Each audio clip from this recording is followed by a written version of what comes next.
You appear to have taken a decision, indeed you took the decision, it seems, many months ago while he was still on the campaign trail, to antagonize him and take him on as much as you can. And insofar as you are, you know, an extraordinarily powerful voice in Mexico, a former president, do you think that was wise? Well, we have three issues that have to do with Mexico and United States relationship. Start with the wall. He can build as many walls as he wants. He can enclose that leading nation behind four walls because of fear and because of his crazy ideas. But what he will never, ever attain is Mexico paying for the wall. That's a different thing. That has to do with sovereignty, that has to do with dignity, that has to do with pride. So President Enrique Peña has stated very clear, on the name of 120 million Mexicans, we are not paying for that stupid wall that you want to build. Build it if you want with the US taxpayers' money. That's the only source of money he might get. He is not even sure that he will get, because many Republicans do not agree with him. Many state governors do not agree with him, because all of them live out of the trading that we have through NAFTA, Mexico and United States. So it's a lose-lose Let me stop you right there, Mr. Fox. It's a very powerful statement that you have just made, but there are all sorts of different ways to make Mexico pay. Now, Donald Trump obviously has to get the wall built with congressional funds, but in the end, he's going to put tariffs on your imports into the United States. He says 20% maybe. He's going to charge you more to send your remittances back home. He's going to find all sorts of different ways to make the Mexican people pay for his wall.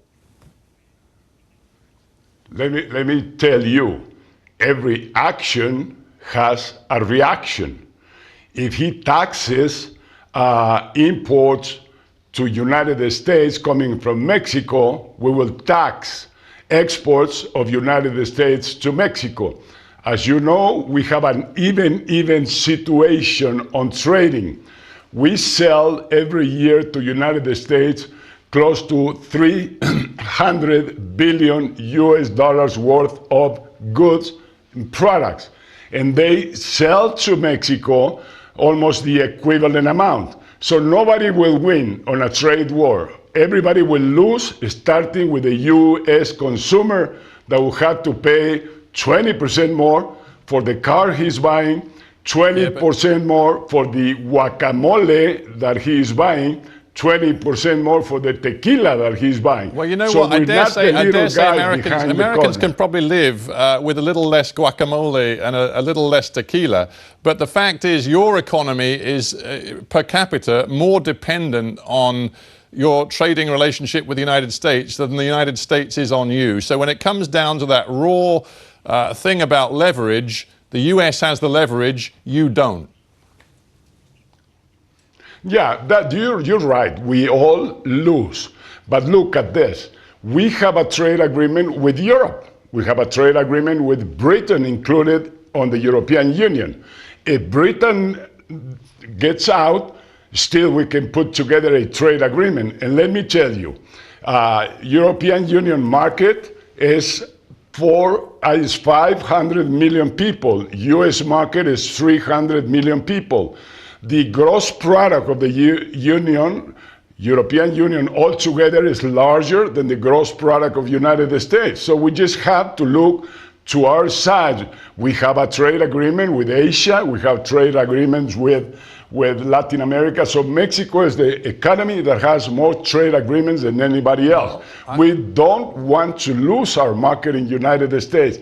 But if this crazy, dumb guy, Trump, is going to go ahead with his own personal will, not the will of US citizens, he is going to sacrifice workers and jobs in United States. He's going to sacrifice pay and income of US citizens. It's stupid, his proposal, and I hope the American people will wake up